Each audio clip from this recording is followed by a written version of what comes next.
with Roxanne Shante, Craig G, MC Shan, a lot of those early records were going after people. Even Shan or Craig G was doing that too early on. Mm-hmm. What, as a producer, as an artist, Marley, and then as a radio host, like, what do you guys feel the pros and cons are that for the artists that you're working with or you're listening to or you're bringing out, using that to get in the game instead of just doing a normal song? Well, you got to think, for us back then, Mr. Magic Show, it was like a battle. The show was a battle because we was on against Kiss FM and Red Alert, Chuck Chill Out. So it was like a straight up, every week was a battle. Like, you know, I never, to be straight honest, I never listened to them ever to see what they was doing, because we was on our own shit. Because I knew every other week I always had ammunition. So that's why our records was kind of like going after people, because we was in battle mode. You get what I'm saying? We was in fight mode. We was in stay alive. We was in like, yo, we got to be the hottest motherfuckers to get attention out here. Fuck all that lovey-dovey party shit, nigga. And it was also part of the hip hop culture that all the MCs that Marley, you know, was working with, they had to hold their own, because during that era, you know, there was a lot of battling.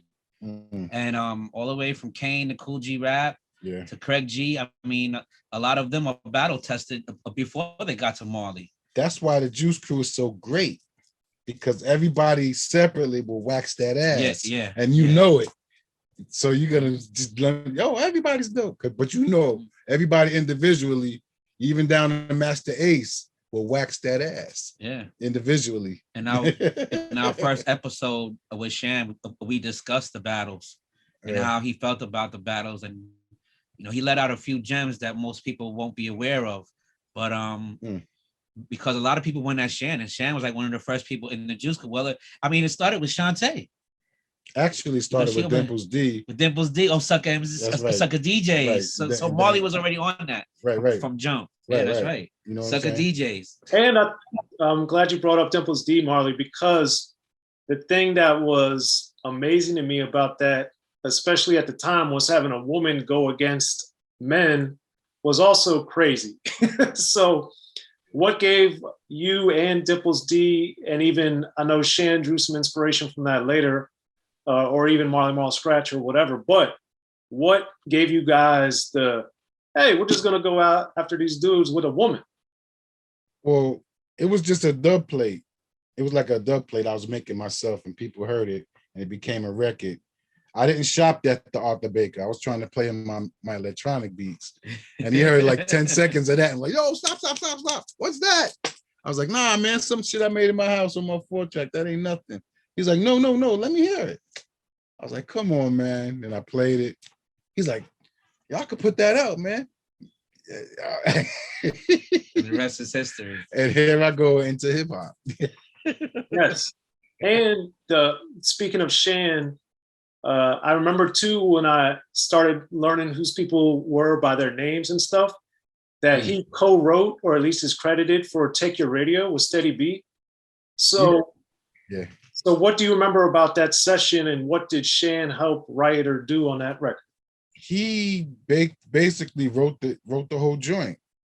He wrote that whole joint because, you know, Shan, you know, he wasn't a great LL fan back in the day, because, you know, they had their little early beefs, and B-Biter was the B side of the bridge. Right.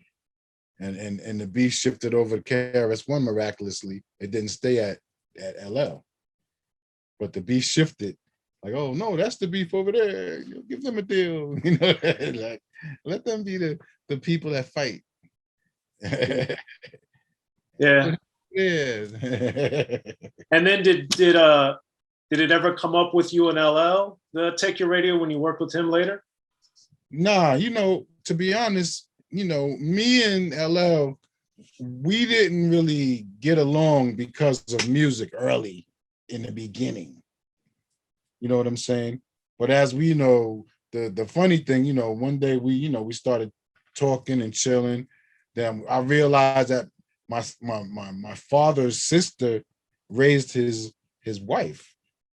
Oh You get wow. what I'm saying? I was like, wow, Aunt Peggy? Aunt Peggy, you know Aunt Peggy? Yeah, that's my fucking father's sister. Yo, she raised my, I'm like, what? So, we started realizing that, he in Jamaica, my cousins and aunts in Jamaica is part of his foundation. You get what I'm saying? And stuff like that. We realized we was closer than we really was. You know what I'm saying? So, and then musically, I just had it for him. So, it just worked out. Absolutely. Okay.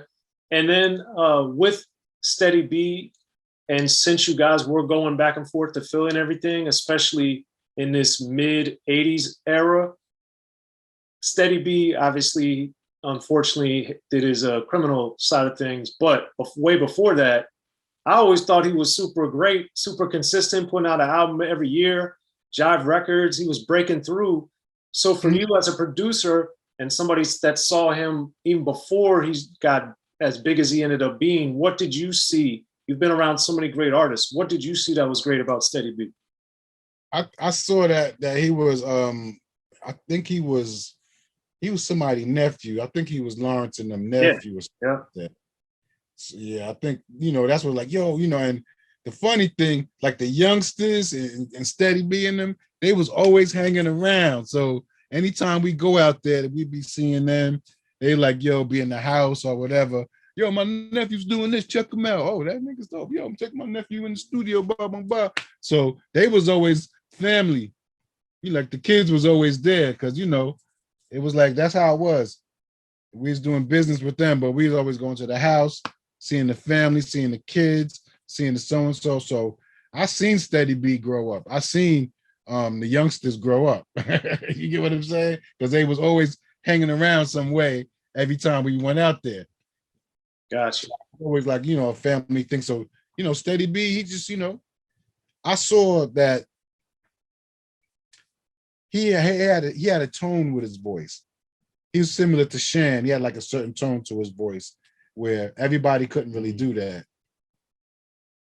Yeah.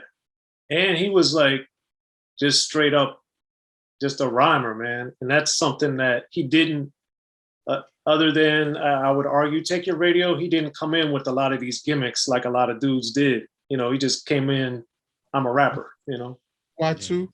Because now, as I would say, they would always be hanging around. So they always got to see Shante rip it. And, and they was like, oh shit, she's like a vulture on it. So they had to, if they following her, they had to be like vultures on the mic. Okay. You get what I'm saying? Because after she came through the Philly label, anything after that had to be fire. You get what I'm saying? Absolutely. She turned it up when she was there. Yeah. And speaking of fire, when we get to It's a Demo, one of the craziest things I remember that is, at least on one of the pressings I had, it said DJ Polo and Kool rap. Like Polo was first. Do you remember how or why that ended up being that way? You know what? I speak to Polo all the time about it. Polo told me that one day he went to the label and was like, yo, man, just I don't want to be in the group no more. Just let it be his name or something. And he like kind of bowed out some kind of way. But that's what he said, what happened. He said in some kind of way, he kind of like just said, yo, man, just take my name off the group or something. I don't know. And G-Rap was getting more popular too. So yeah, I think it was after you went to Chillin because it was on Prism that they had the Polo Kool first. and Polo, right? And then after that, it was Polo, right? Because then they started putting the MC first before the DJ, right? Like CL Smooth and Pete Rock. Yeah, right. So they follow suit, with the trend. Yeah, because Eric B. and Rakim, DJ Jazzy Jeff and the Fresh Prince, Grandmaster Flash Furious 5, and on and on and on. Yeah. There's so many of them. But then after a while, it was just Kool Rap. It wasn't even Polo on the records no more. Right. And then with Cold Chillin', as that was getting going, again, I was intrigued. What was the difference between that and pop art? Because you had done so much with pop art, and now you were launching this other entity. Well, it got to a point where, you know, I started making a lot of joints over there at Pop Art. And, you know, we started realizing, yo, man, we could be doing this shit ourselves. You know, we popular now. You know what I'm saying? We popular now, yo. We could drop shit ourselves. We don't need them. And, you know, I think we went to Prism, and Prism put out Biz. We was like, yo, you know. And then they realized, they was like, yo, let's make a label together. You got the whole crew over there, and we got the label. Take them over there. And then I think they made that deal. And next thing you know, I was like the staff producer for Chillin and shit. Yeah.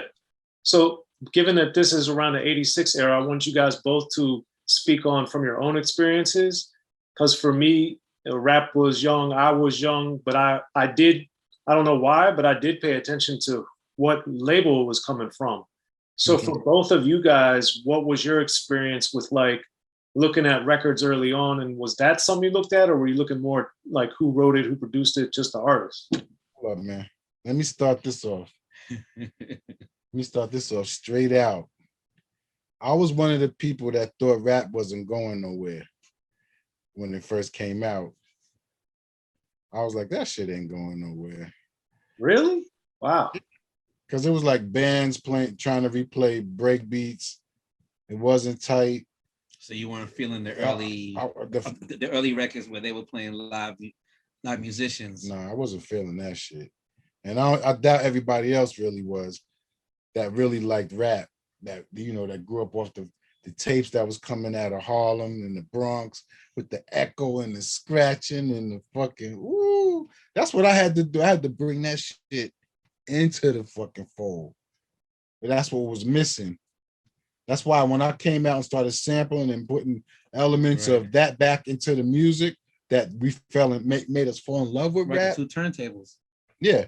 Once it got back to that, that's why 88, that's why 87, 88. Golden era. That's why it's the golden era. Right. That's why 86, 87, 88, that's why them years stand the fuck out. Right, because it was a change sonically. Yeah, no doubt. You know, sonically was a big change, and no then doubt. You have him. You have the bands playing that shit earlier, and all of a sudden you hear, you know, like impeach the president. Yeah, you hearing all your shit like, yo, hold up, with shit on it. You like, yo, what the fuck's going on? The fuck is he doing over there in his house? It made it sound like the true essence of the MC and the DJ. Echo, I put echo back. It was, nobody had echoes on their shit like that. To beat, yo, break beats. The break beats chopped up. Nobody was sampling. Yeah, they was trying to fucking let some fucking drummer in the studio replay some shit, sound like shit. Come on, man. That wasn't the shit. Yeah. And I was one to think in my mind that this is some real bullshit right now. This shit ain't going nowhere. That's something that I've asked a lot of the Cold Crush members and a lot of other artists. Like, it just baffled me. Why didn't you guys make records of what your routines were? Because my friend B-Love from JVC Force, he was one that gave me early on all these tapes. And he just had stashes of them, Cold Crush routines, just everything. And I was just like, even at that point, I couldn't understand, like, well, why didn't they do that as a record? It just always blew me away. So it's funny you say that. So Marley, with James Brown. Just think about it. When they were doing those routines, they were doing it off of break beats, and they had a DJ behind them. So you can't do that with a band of a band of musicians and changing records and changing beats along the way. And who knows who was directing them as well, to not understanding the concept of their routines as opposed to making, a real hip hop, a real record, a real song with a format. And if I could tell you one thing, every tape I heard niggas rocking Peace the President, and they was rocking, that shit was fucking rocking. Yeah. So I was like, yeah, hold up. What if I made a record with this fucking sounds right there? pong, pong, pong. It turned into some other shit.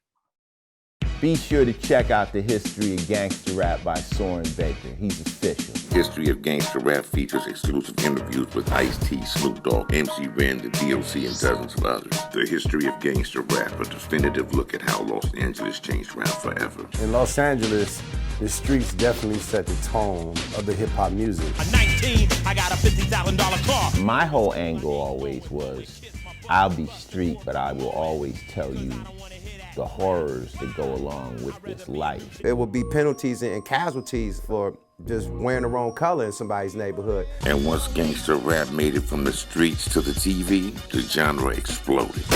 With Fab 5 on Yo MTV Raps with NWA. Yo MTV, it just catapulted us from being local heroes to national gangbang rappers. The History of Gangster Rap discusses it all from 1980 up till today. It's always gonna be shit happening in the street.